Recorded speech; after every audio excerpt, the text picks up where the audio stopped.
Okay, so we are here with Yeo Siew Hua. He's an important director who won an award at the Venice Film Festival in 2024 with this movie Stranger Eyes that will be released here in Argentina at the Sala Lugones at the San Martin Theater, and maybe later this coming week will be also released in another uh, theatrical room. So I want to ask you, this is interesting because in recent interviews you told to someone that this was planned to be your first project, your first speech, Right. but unfortunately it won't. He won't have the economical support, the necessary support. And what changed in the meantime Right. that gave you the opportunity to film it? Yeah. So as you said, yeah, this project I first started almost 10 years ago when I first wrote it. Yeah, and we couldn't manage to get sort of the funding and resources together to make the film, and so we shelved it, and put it aside. And I think what happened was that I made another film after that called The Land Imagine, and that film was quite a success with the theaters, with the critics, and with the festivals, and I think that really helped in having producers and funders to come on board after that to help me get this happen, right? To make Stranger Eyes. And So your status changed in general, your Yeah. consideration.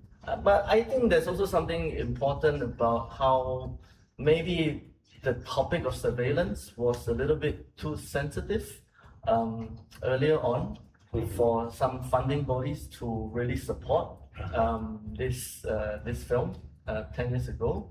But I think in my mind, something happened, which was the pandemic, right? Something, there was a pandemic that happened in between, and the pandemic really changed a lot of our, habits and ideas about surveillance.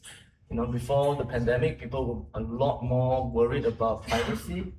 I feel like, what happened with the pandemic and technology is that suddenly, now we are living with surveillance technologies around us, and maybe the topic is a bit less sensitive than before, and Maybe it's more accepted Maybe. than previous.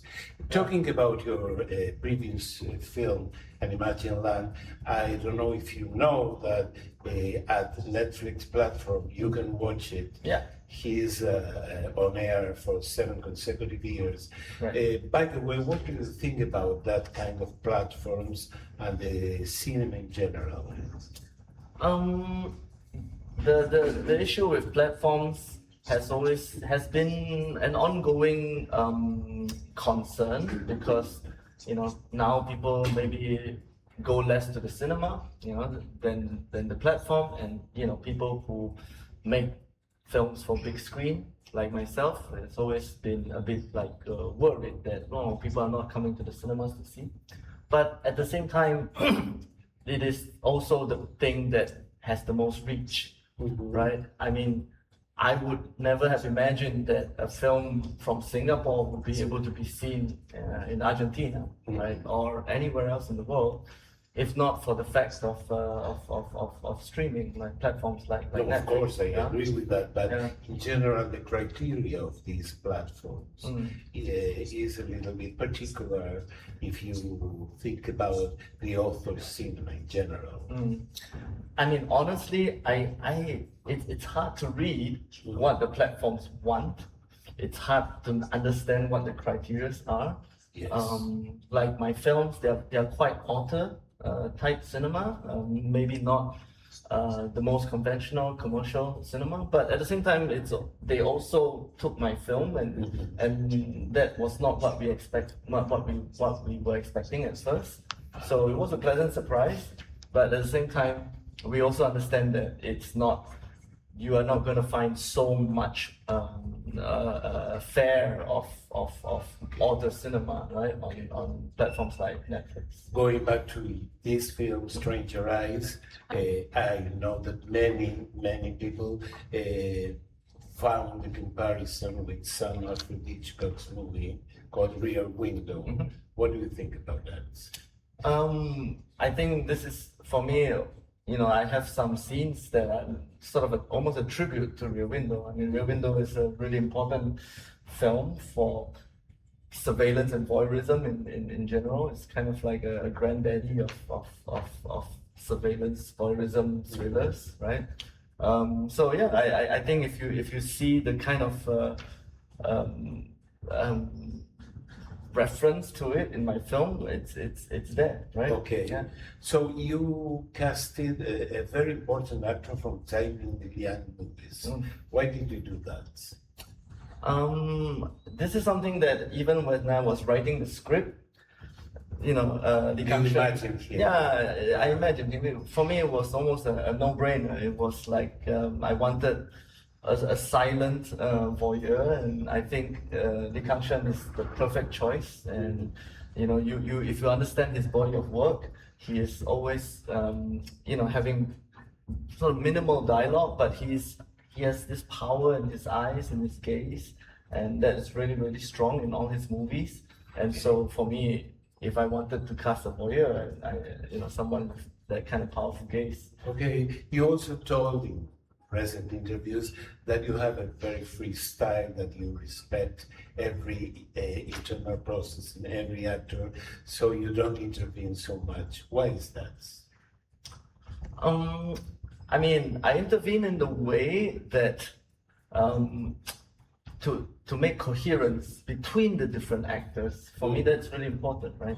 But for me, it's I want what the actors can bring to the film. It's not about me trying to repress and oppress my actors to exactly how they should fit. But for me, it's always interesting to see how they can even surprise me sometimes.